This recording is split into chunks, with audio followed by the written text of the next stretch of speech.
亲，我的儿子，海霞，亲。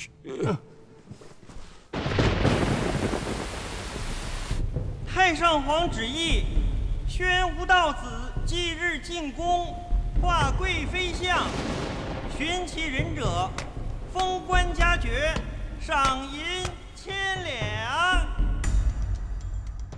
吴道子请赏。朕赐你道玄之名，内教博士之位，陪王搬家。外卿如此画技，若是流落民间，可惜了。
小翠，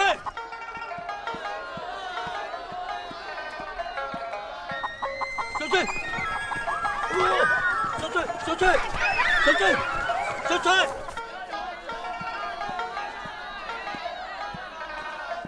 小翠，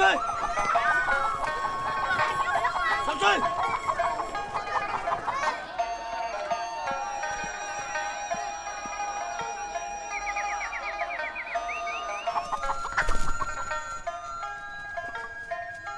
带你出来吃酒，却如此的疯癫，难登大雅之堂。来，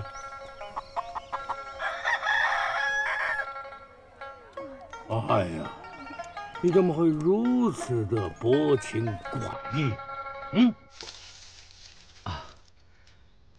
我们家掌柜的喜欢结交文人雅士，所以定下规矩，往来客人凡能舞文弄墨者，食宿皆免，只需为小客栈留下大座。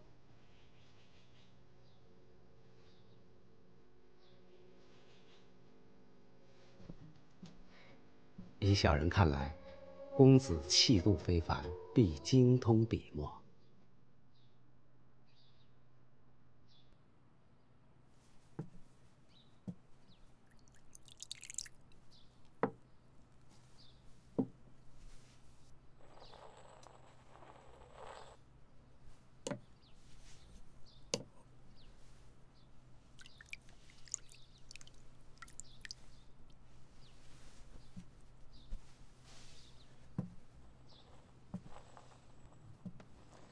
公子请。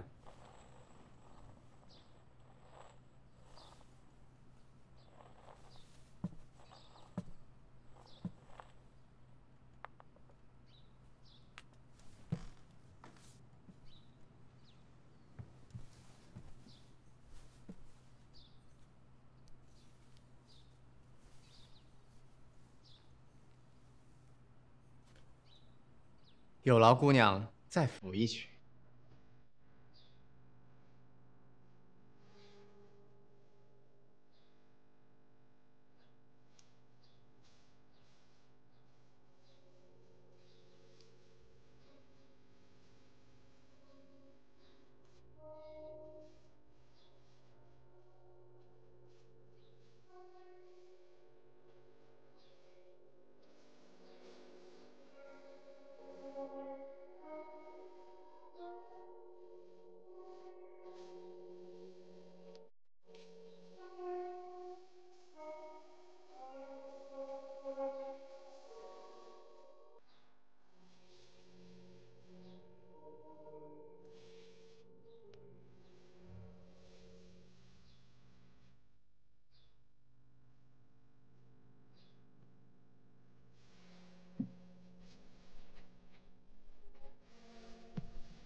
杨拓，这是我家掌柜的。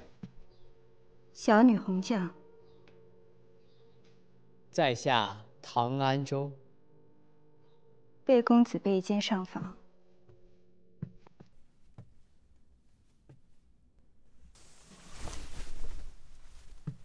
这可是湖州私厝啊，是西域商人抢手的好货，也是皇家贡品。这是小人动用了关系才收到了一些啊。等衣服做成了，掌柜的穿上，一定得给掌柜的好好画上一幅。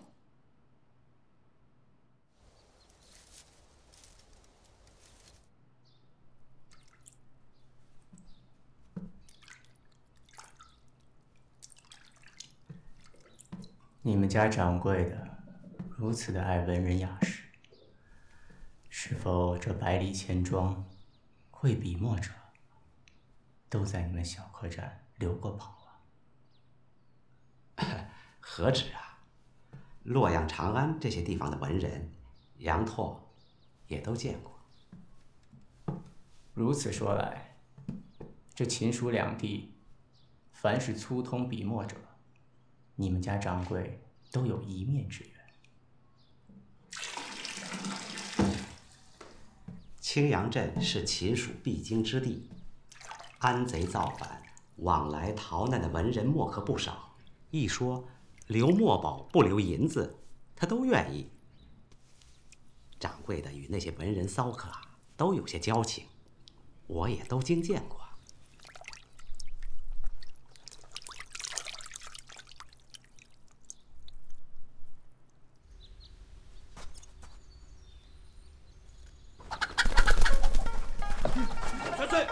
岂有此理！岂有此理！又是你这癫子，闲来无事来扰我家清静。扰扰也好，活动活动筋骨，天天舞文弄墨的，浑身上下不自在。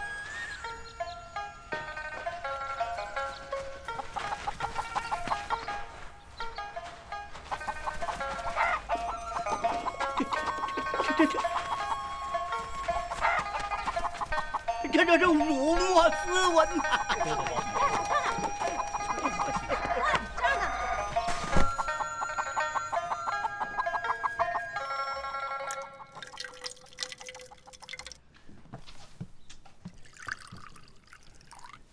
让那老泼皮去别处吃酒，少在这里扫人雅兴。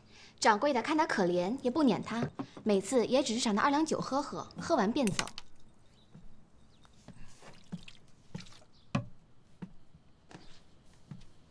公子想吃些什么，尽管吩咐他们。掌柜请坐，在下有事求讲。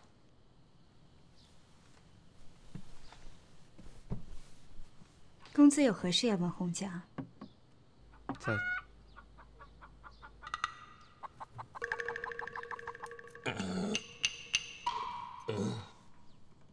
来，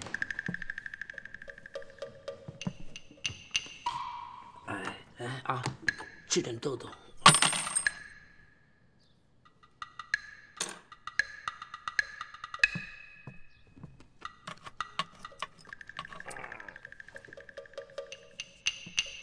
这些钱算是赏给你的，滚吧。杨超，给我再来一壶南烧春。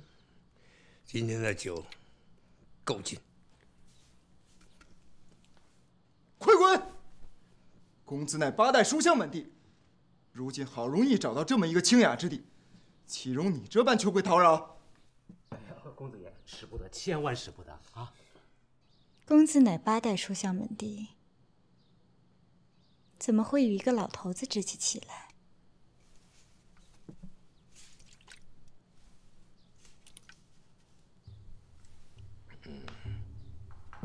用墨娇而不润，运笔立足却无气，形满无神。莫要信口胡言，我们家掌柜的刚刚收了这幅画，人家唐公子可是住上房的贵客。那老朽失礼了。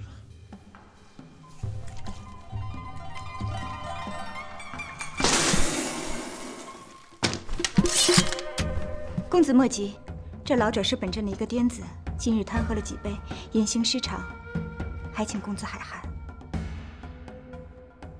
如我画者，便是如我。这画由心生，这幅画火气太旺，就该给他消消火。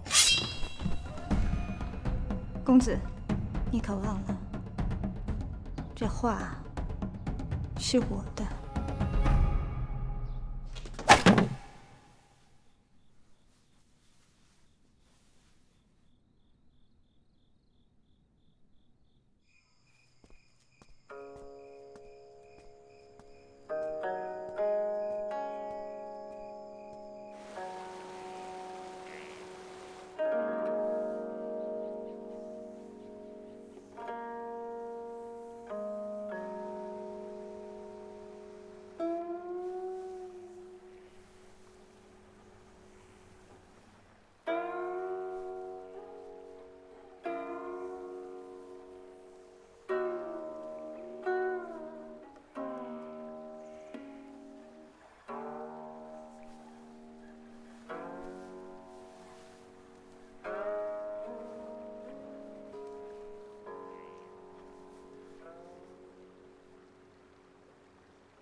有了先生画的佛爷，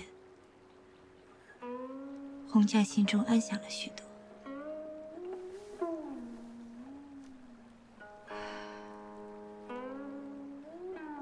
只是心中的种种伤痛，却实难忘掉。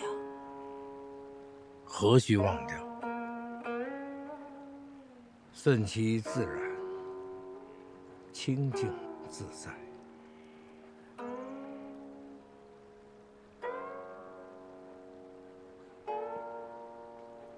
可先生今日的那一口酒，却险些扰了这份自在。莫怪老朽，实是情不自禁。先生，你就不怕那人纠缠吗？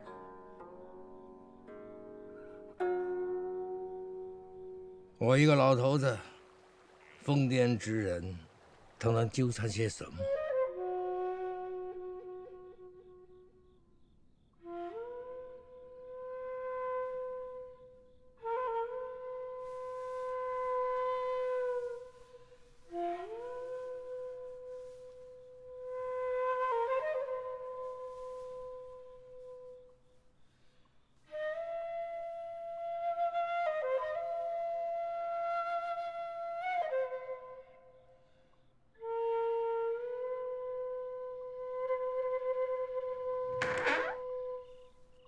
谁？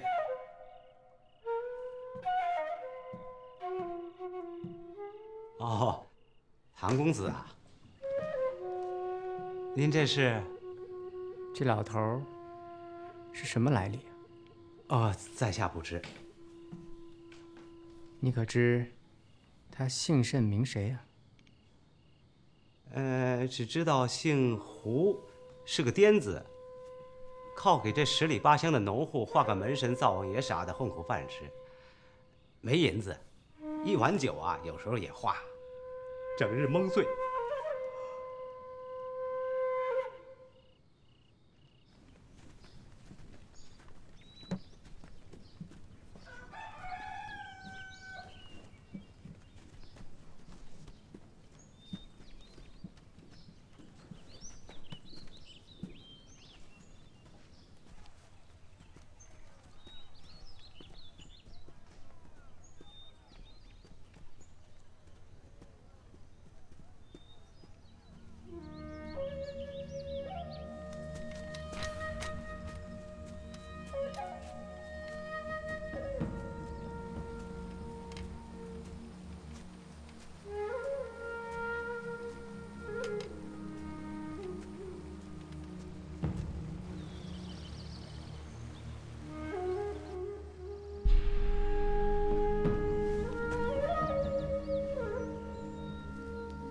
请问胡先生可在家？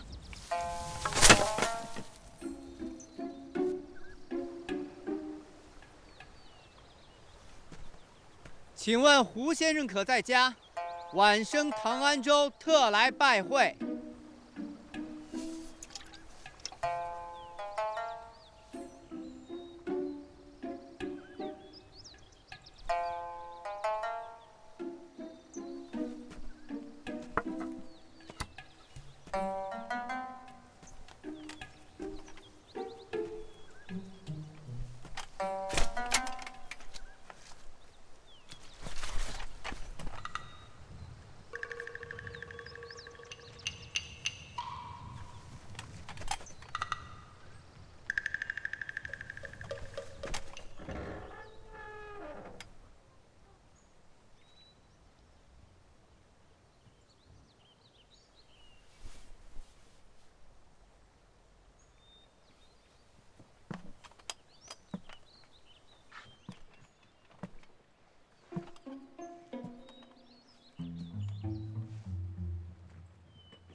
父亲，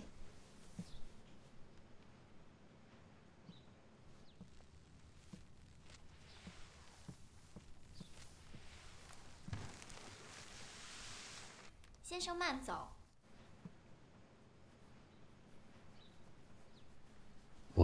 这样叫我，你我关系万不可让外人知道。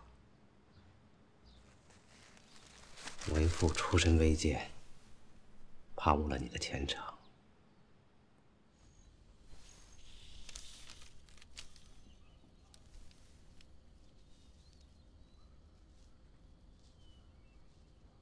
掌柜的，画我已经收好了。 先放那儿吧。是。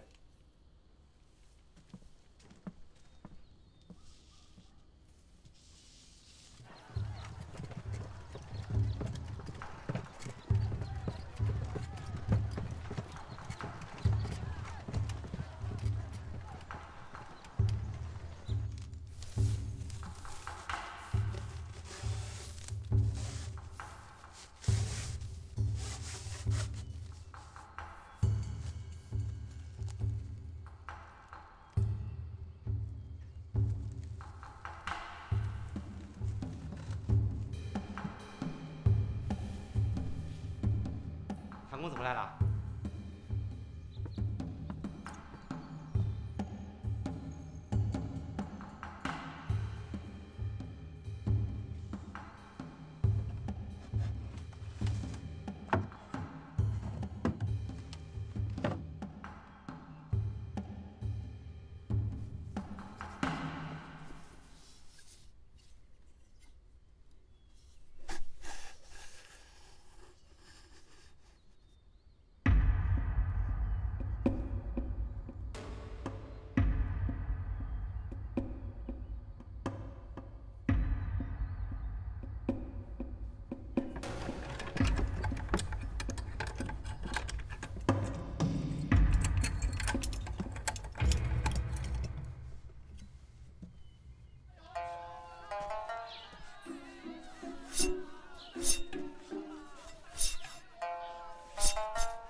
用1尾鲜鱼换你3斤羊肉吧，啊！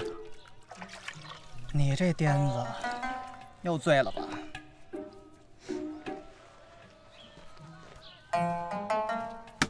？2两肉，要便换来。哎呦，你这恶鬼怎么这么小气呢？哎，2斤羊肉，我给你画个钟馗，来镇一镇你这屋子里的杀气。小的不用。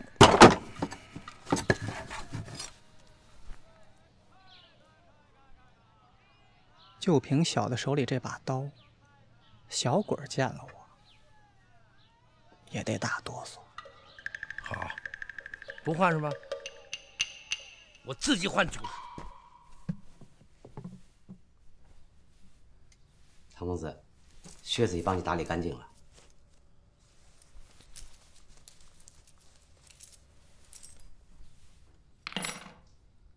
可否帮我寻些纸张，带上笔墨？晚上陪我出去一下。这……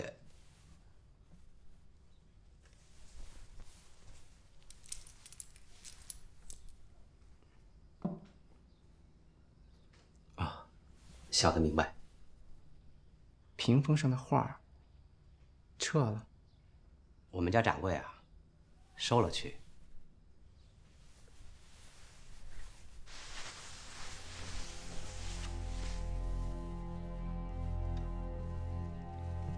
只一口酒，墨竟分出3色，非但有神，而且还有气韵。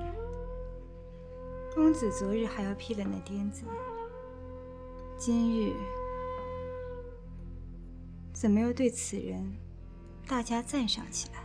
今日闲游，看见许多院门上所画的门神，神采奕奕，衣褶飘举，线条遒劲。再下一番探听，得知这门神出自含酒喷墨的老者，怪不得掌柜的回护有加。这老者不过是本镇的一个癫子，公子又何必如此在意呢？掌柜的见多识广，依你之见，这含酒喷墨的老者应该师从何人？洪将原以为公子是在夸我，没想公子却是在考我。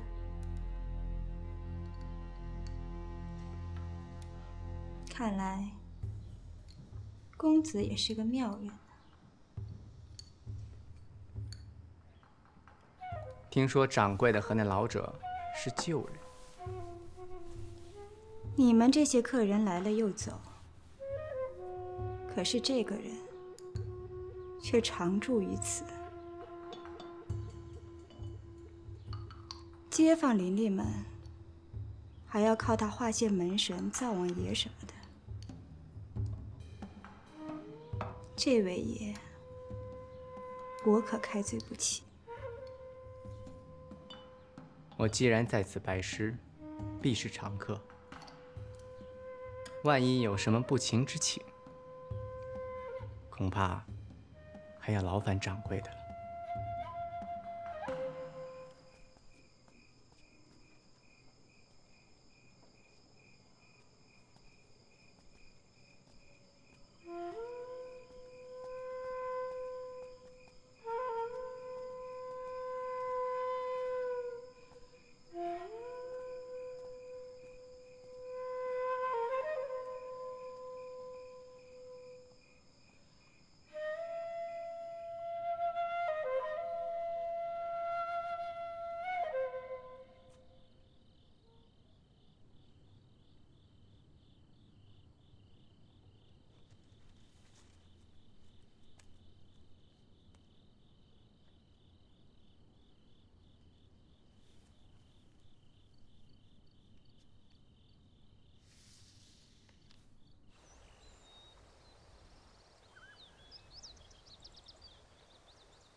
胡先生可在家？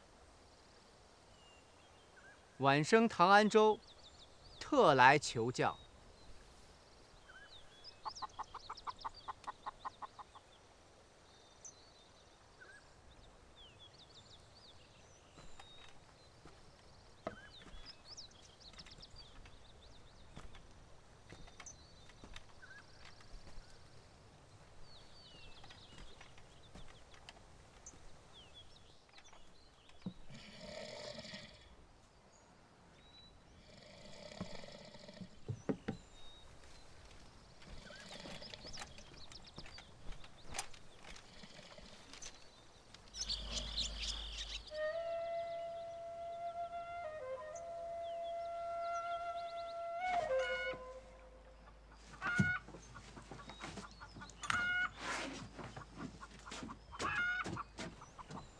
先生，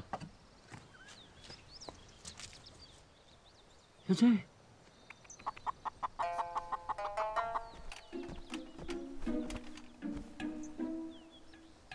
晚生唐安州，字惠之，临安左县人，自幼灵辨古人字画。如今战事初平，故云游天下，寻访名师。前日经先生教诲，先生看似无益，技法却超凡脱俗，堪入仙境，颇有宫廷画师吴真人的神采。如今得见先生金面，请先生不吝赐教，晚生一片赤诚，望追随先生左右。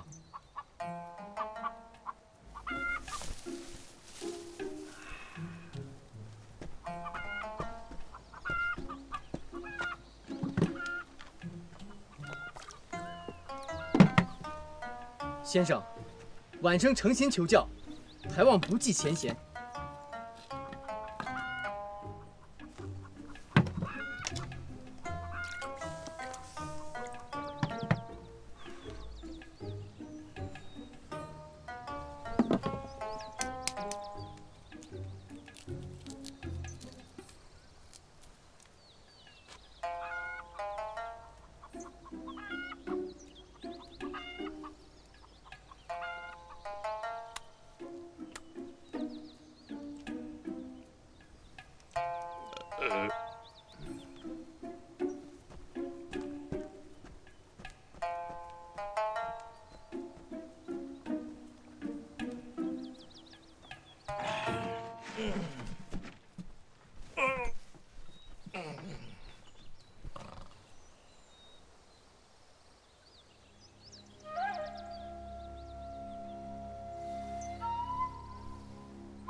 就是您磨出来的。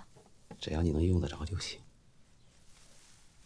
咱们现在没钱，等有了，爹给你买纸，让你写字写个够。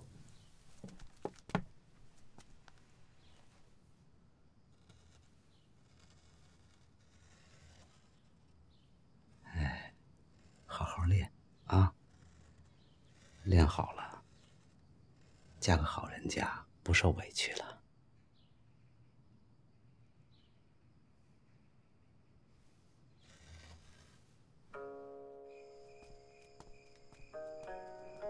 兰陵美酒郁金香，一碗盛来琥珀光。但使主人能醉客，不知何处是他乡。来。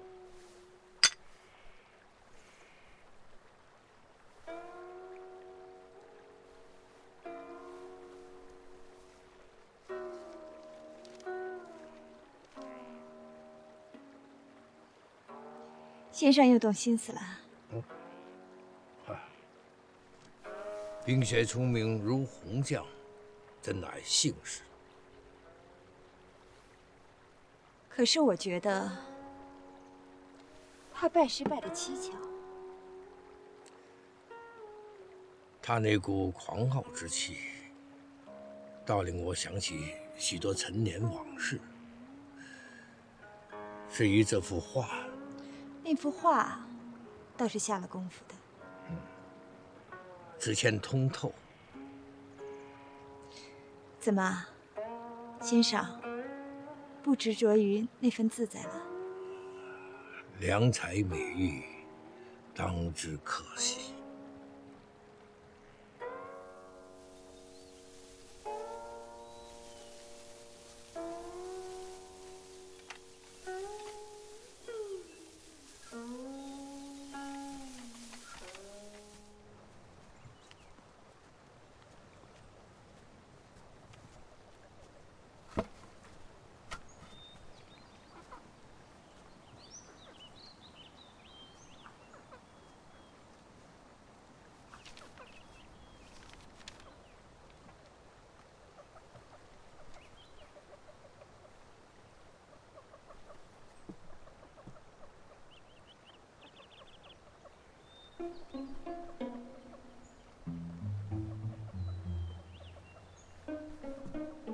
放放。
先抱你啊！1、2、3，哎呦，拿到了没有？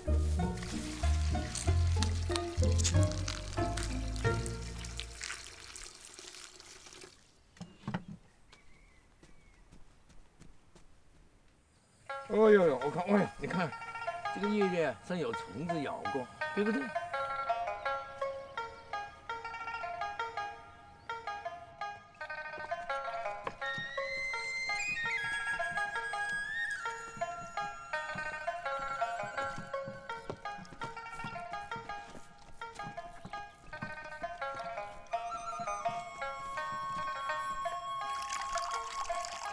来，好，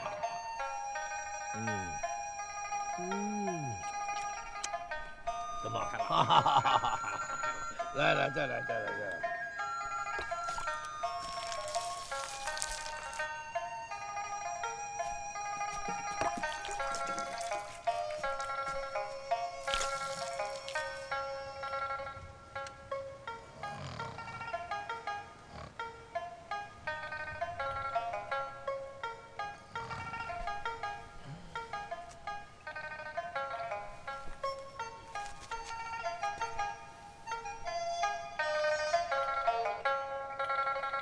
来，你跟我来吧。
谢谢。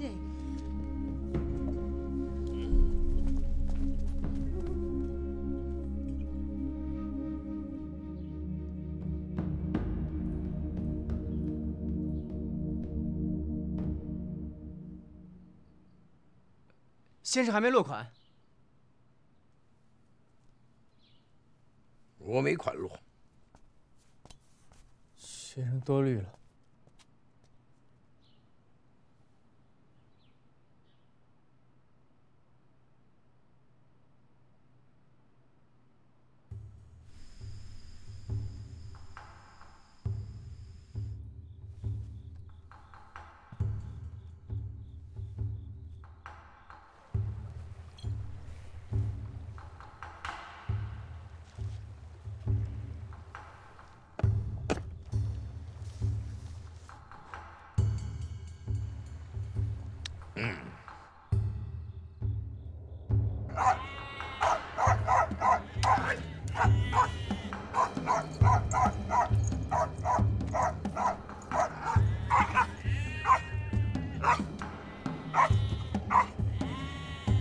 谁？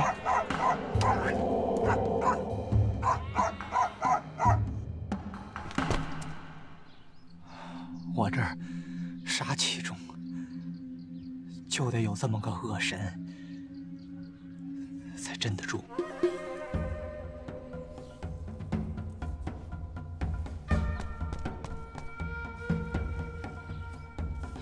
唐公子，胡癫子正在镇上画画呢。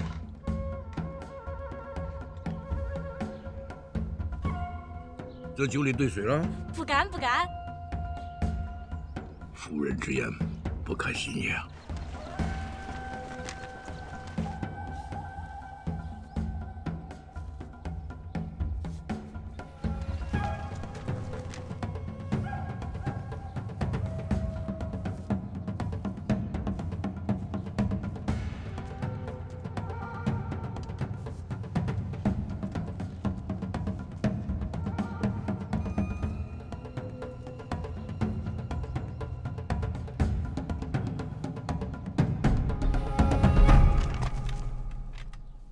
请先生落款。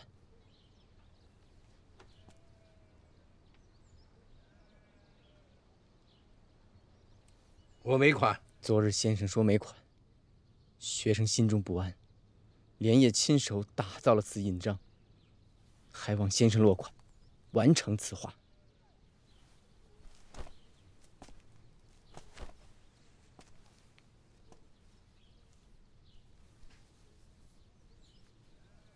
这名字不是我。若是弟子写错了，还请先生纠正。我没款，也不想落款。若你喜欢，就落你的款。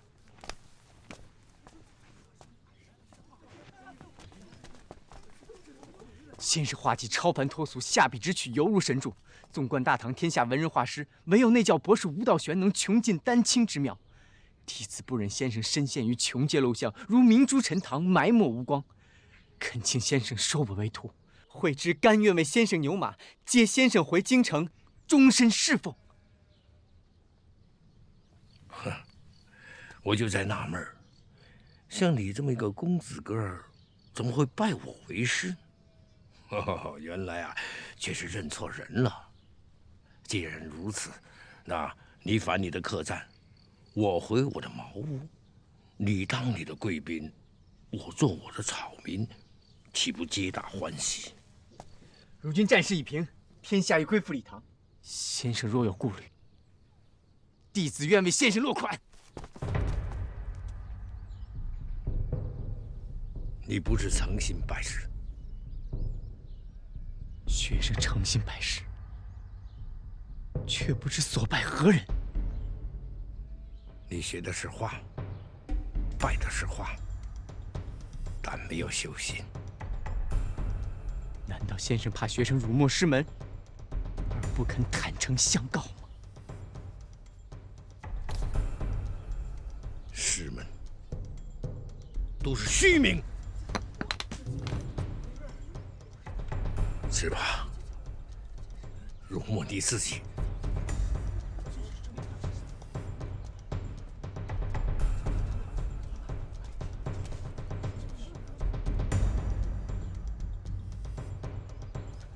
这里还有一人，要证明先生的身份。公子所说之人，可是内教博士吴道子，太上皇赐名吴道玄。没错，掌柜的真是见多识广。我听说，天宝年间，这吴道子颇受皇帝青睐，御画嘉陵江300里。气势恢宏，震惊帝都长安。不错，名声大振。我听说此人官至宁王友，出入皇亲贵胄府宅，如履平地，达官贵人为求点墨，更是不惜屈尊。这可是真的。太上皇还特为此人下诏，非有诏而不得画。真是羡煞旁人呐！太上皇专门下诏之人，可是这般模样。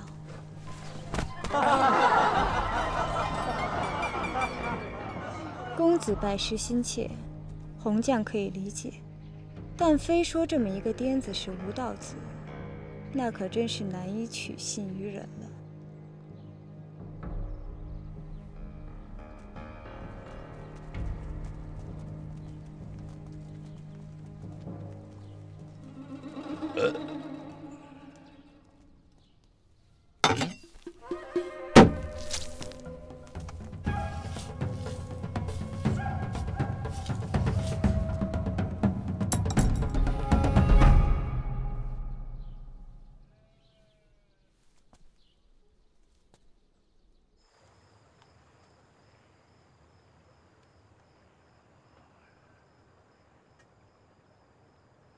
人生最无奈的，莫过于2件事：死而不老，饮而不醉。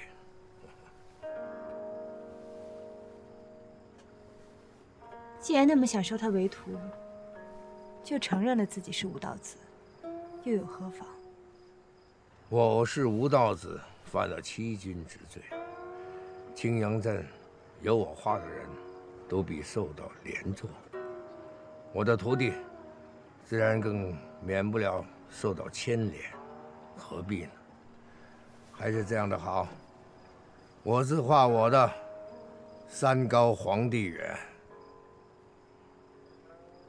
只可惜后继无人。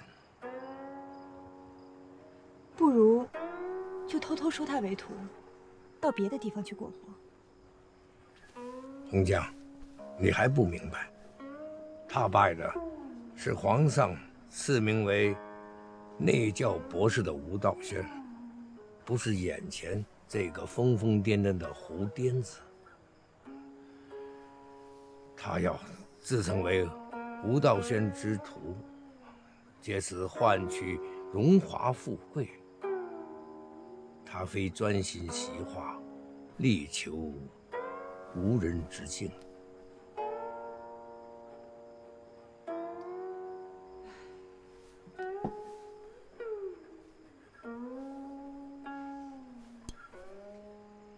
空空如也呀。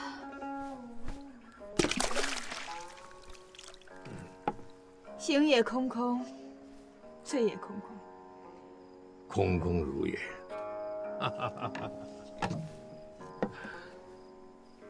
生也空空，死也空空。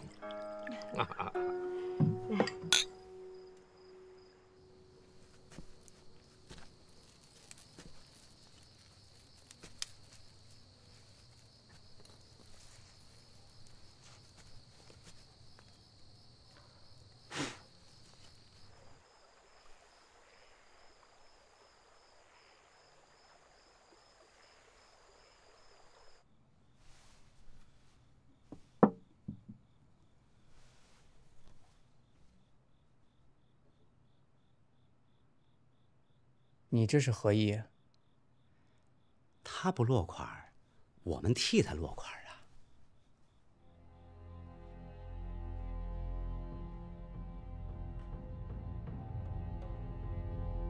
这不是君子所为。我做小人，您当君子。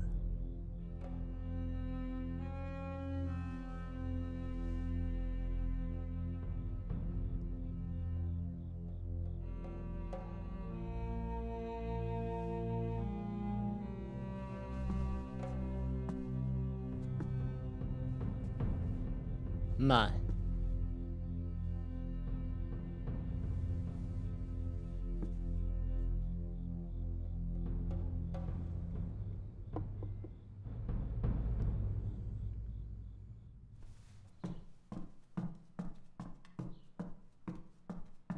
掌柜的，新衣服终于做成了。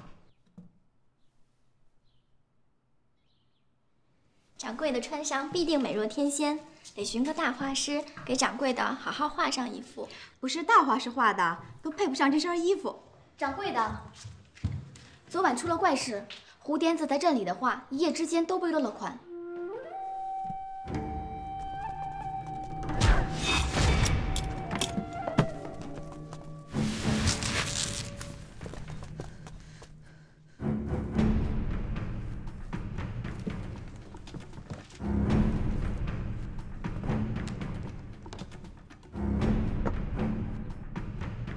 杨拓何在？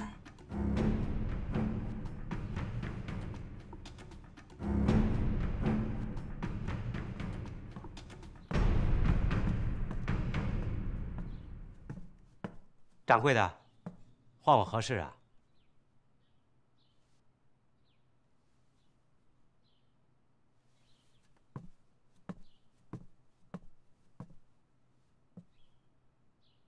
付双倍的银两与唐公子，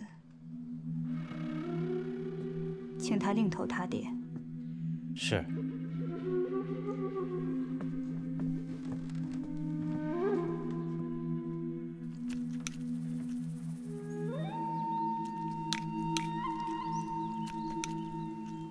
学生昨日特有冒犯，今日特来请罪。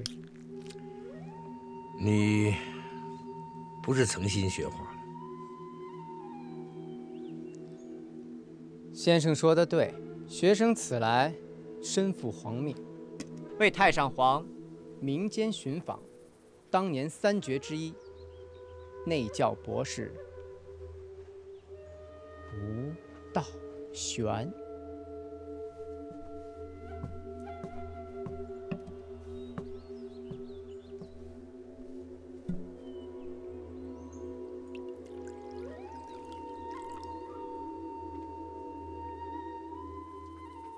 如今青阳镇27户，户户画作皆落了吴道玄之款。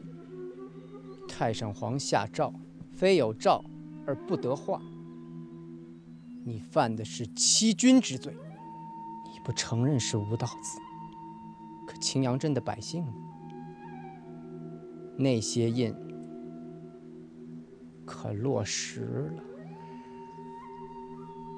27户人家，你都跑去落了款，看来这吴道轩死也死得不安宁。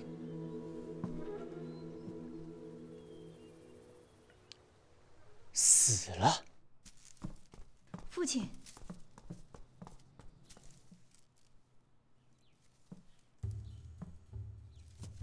吴道子的款是您落的。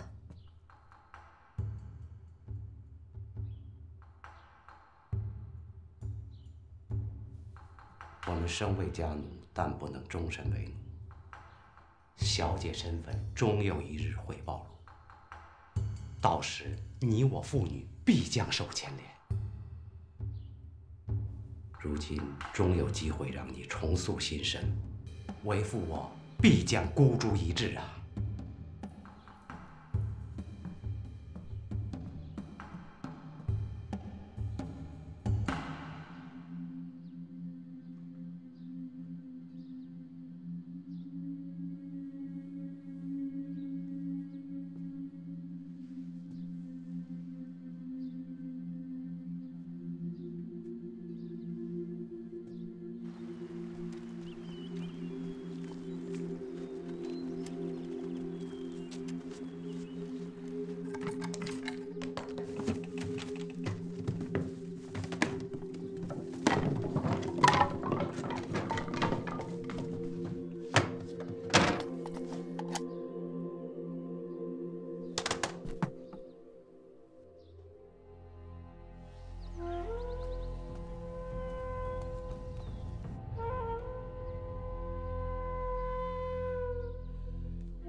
你埋得了吴道玄的名，却埋不了他的画技。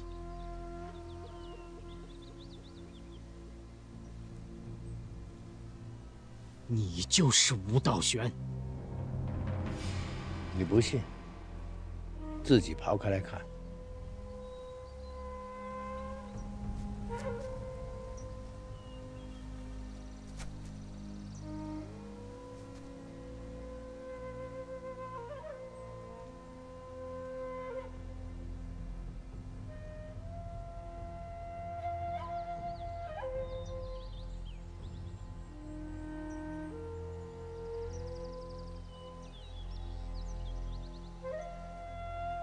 刨坟掘墓之事，唐某我干不出来。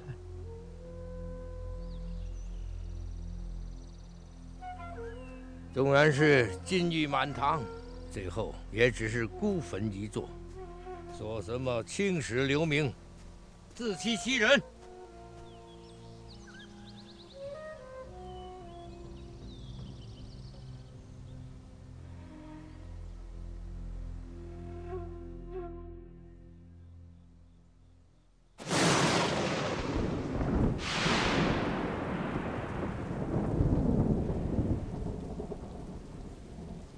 我将家财分与你们，明日你们即可离去，寻一个安宁的地方过活。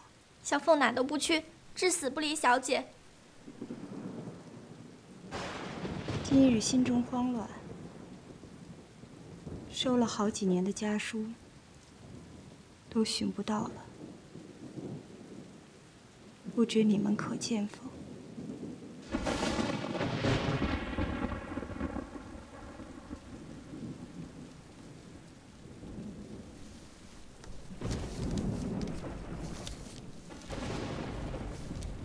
这是我客栈的房契。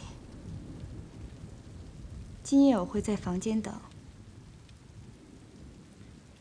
如若你们帮我寻到家书，与我送来，我将与房契相赠，换得个清宁自在。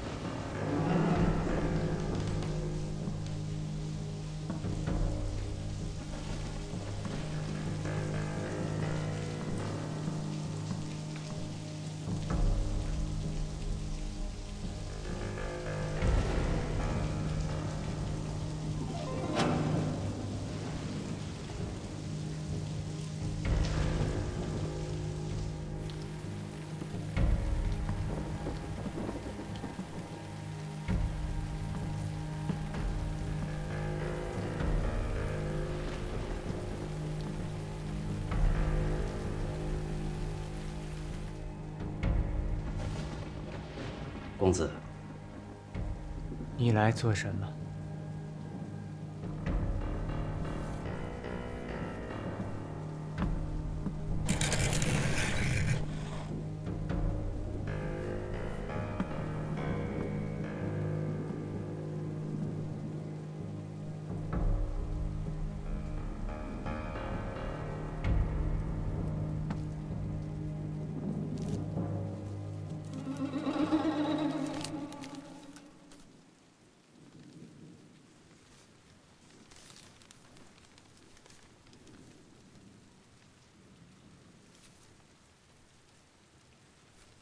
这是叛将罗如山的家书。正是。红将是罗如山之女。罗家满门抄斩，有一小女下落不明，那女子正是我家掌柜的。这与我有何干？公子，是吴道子将我家掌柜的带出京城，安顿于此。公子可拿着这封家书要挟吴道子就范。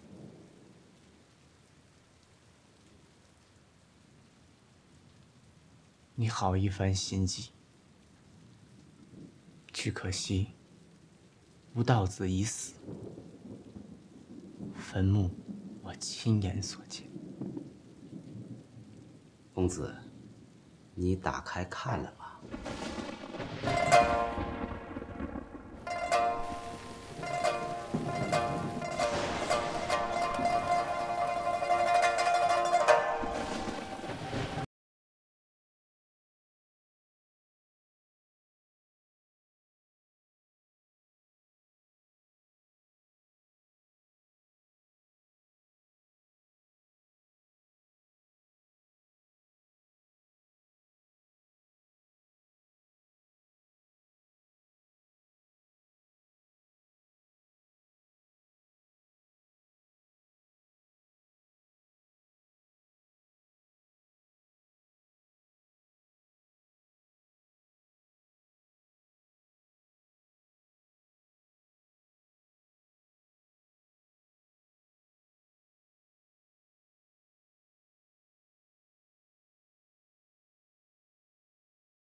在红酱姑娘手中，凄凉都已好满。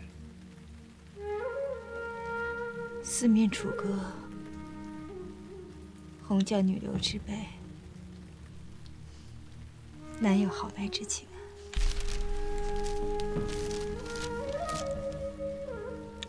哎呀，你说我这副先画尉迟恭呢，还是先画秦叔宝？依我看，只有钟馗才镇得住那些纠缠不休的小鬼。好，就画钟馗舞剑。先生在青阳镇如此流画，莫非是要封笔不成？嗯，这定是西域的葡萄酒。来，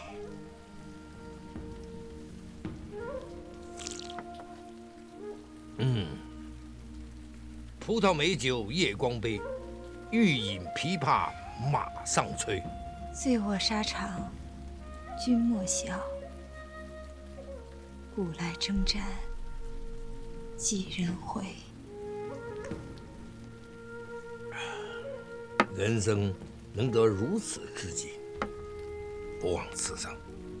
当年尚幼，却有幸在天宫寺得见三绝。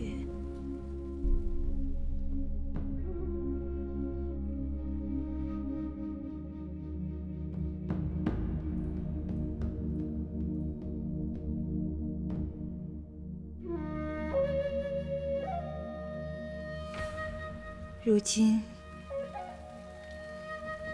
又能与先生共饮杯中酒，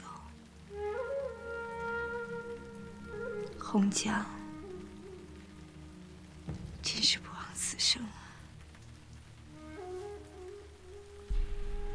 我做过一个梦，梦见我住在一座黄金打造的宫殿里，连床榻都是玉石雕刻的。我睡在上面，却被冷醒了，全身冰冷，连心都是冰冷的。我离开了，我知道我该何去何从。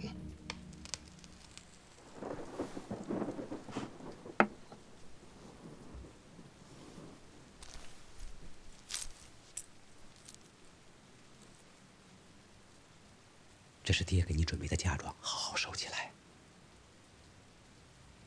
这是出什么事儿了？爹不能告诉你，明日你与唐公子离开青阳镇。那掌柜的怎么办？我们怎么跟他交代？不用交代了。为父在罗家数十年为奴，如今反落得苟且偷生。此时掌柜的已是泥菩萨过河，你赶紧离开这里，以免惹祸上身。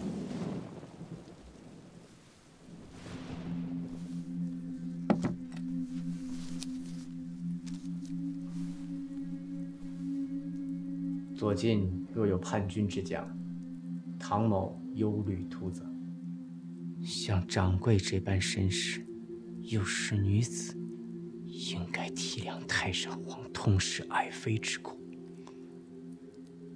我请先生入宫，毫无加害之意，你们却为何总是为难于我？我只是想请掌柜的为我美言几句，劝劝先生，莫要糊涂行事。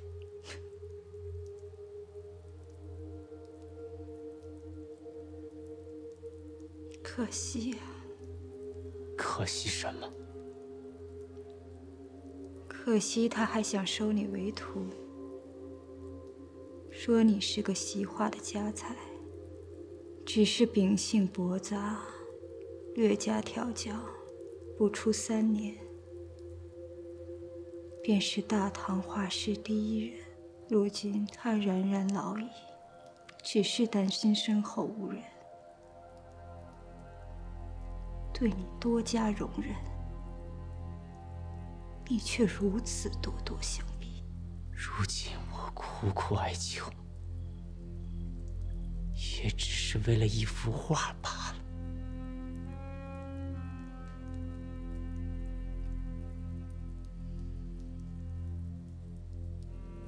公子心思，红将已了然。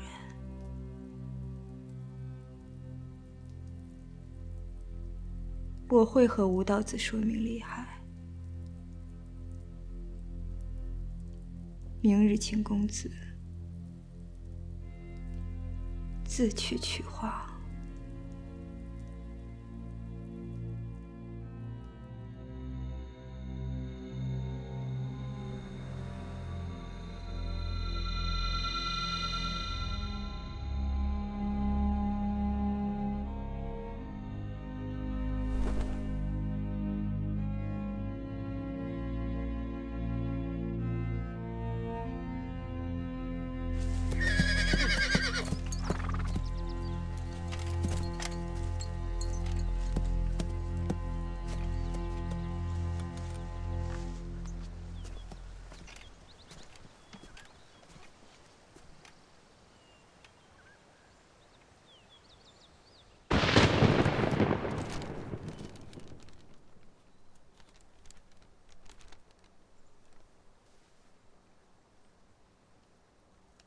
宁无赵柔啊，已经是犯欺君之罪。如此画法，你岂不是自绝生路？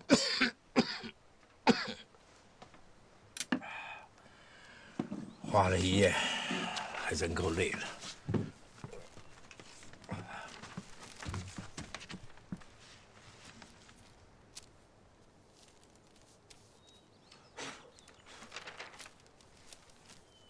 先生神笔，却留在草民门前，不觉得可惜吗？以学生所见，倒不如献于圣上。老朽蠢笨，软讨圣上欢心。在这穷乡僻壤，能跟百姓安宁，我便足也。既然如此，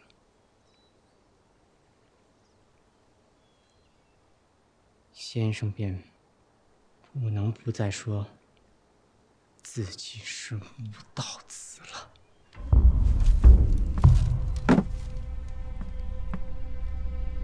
你还真的做了刨坟掘墓之事？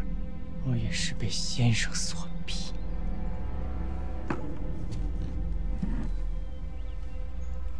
非有造，不得化。吴道轩也只不过是一个奉命作画之徒。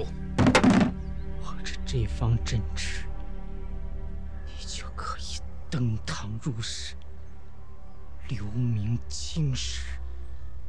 什么青史？都是浮名。这只是一方枷锁。若不是安禄山那贼反唐，我恐怕这辈子不得自由身。我离开了皇宫，虽无人问津，在这陋室穷巷，我想怎么画就怎么画。我不是吴道子，也不是吴道轩，更不是皇上的画师，我是个癫子。这封枷锁你喜欢，拿去。习得文武艺，卖于帝王家。人活一世，若不能留名，岂不是白白浪费光阴？先生当年金玉满堂，如今却口居陋巷，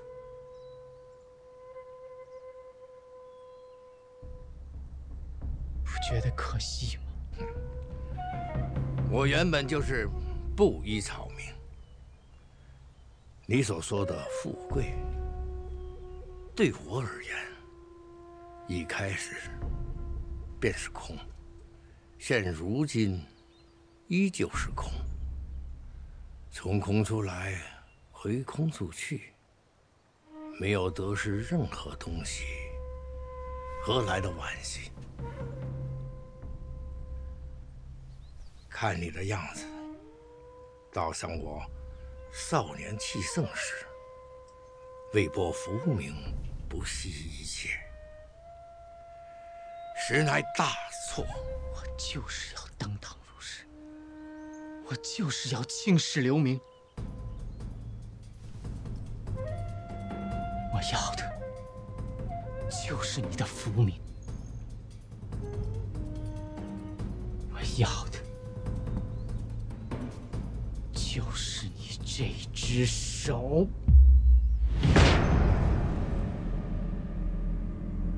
你不可妄作小人。这是叛将罗如山唯一外逃孤女红绛的家书。丧心病狂！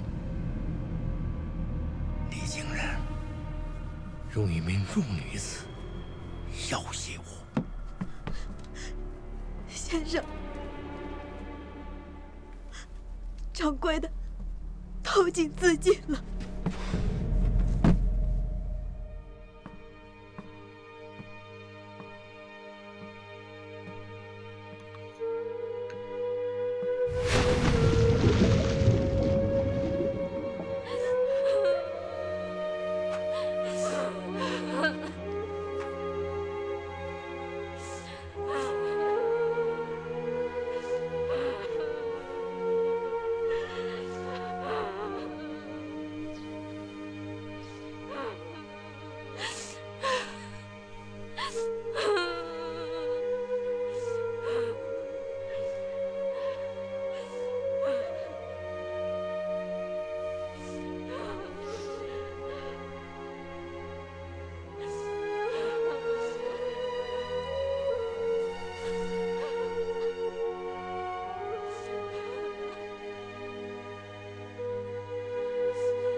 这便是你说的吴道子。对，此人便是吴道子。小的历经多时，终于奉圣上旨意，再次寻到内教博士吴道玄。你是在戏弄本官吗？这分明就是一个疯癫的老叟。不是，这青阳镇27户人家都请吴道子画过画，而且每幅画上都有吴道玄落款为证。非有照，不得画。想不到青阳镇这弹丸之地，竟有这么多人胆敢抗旨不遵，私藏吴道子的画卷。把这老头带回府中，那27家草民，全都给我拿了！小亮，慢！这吴道子的章是我所刻，但这27家画上的款，却是这杨拓所落。唐公子，你这确实是吴道子，他是太上皇要召入宫的吴道玄。见画师第一人。你确信他是吴道子？我用项上人头保证，此人确是皇榜所召之人。那为何一副乞丐模样？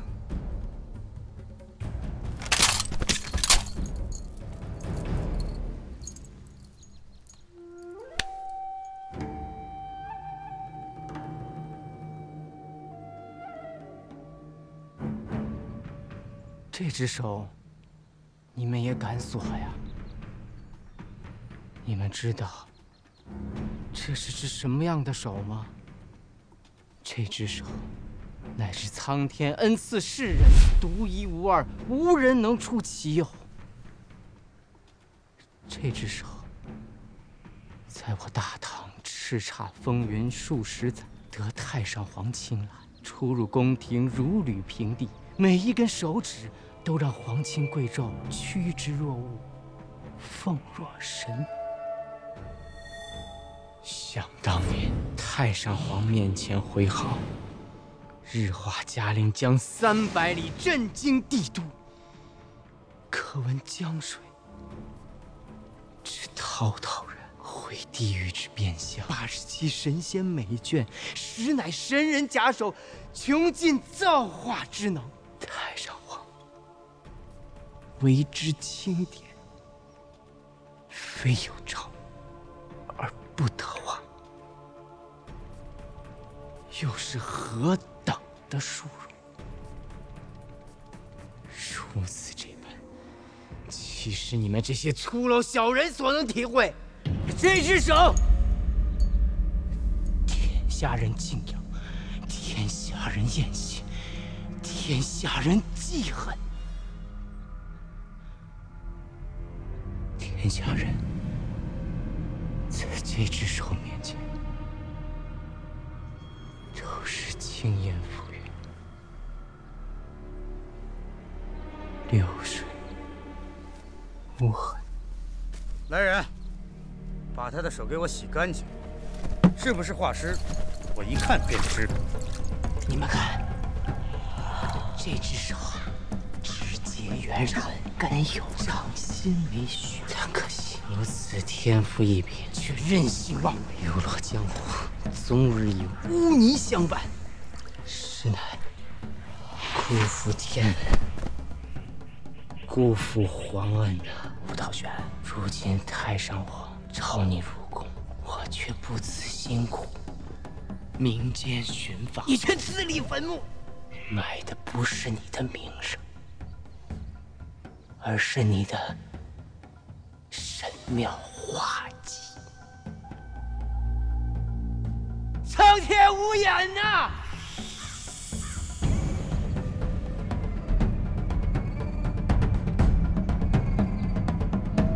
如果档案中有写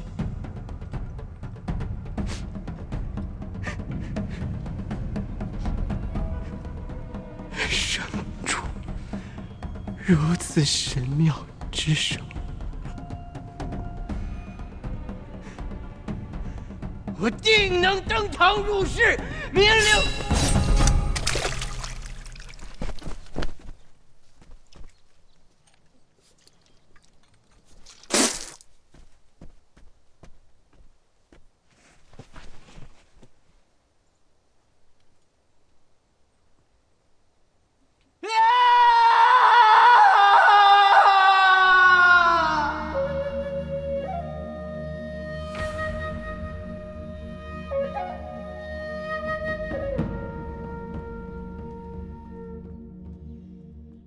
更紧点儿。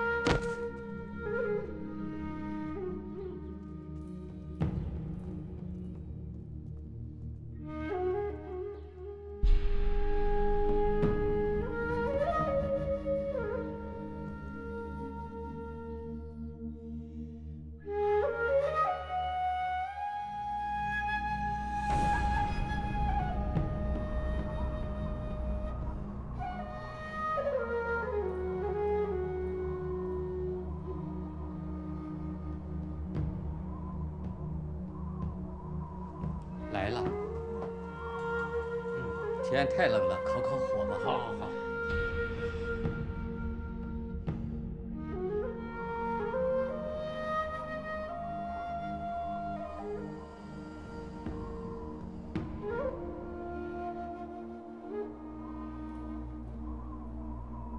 画点什么？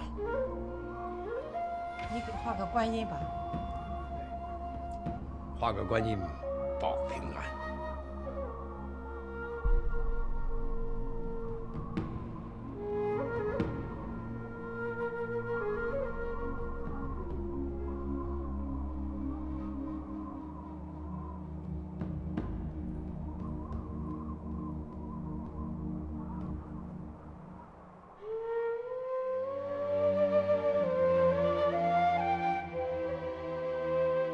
众皆密于判解，我则离辟其点化；众皆谨于相似，我则脱落其繁琐。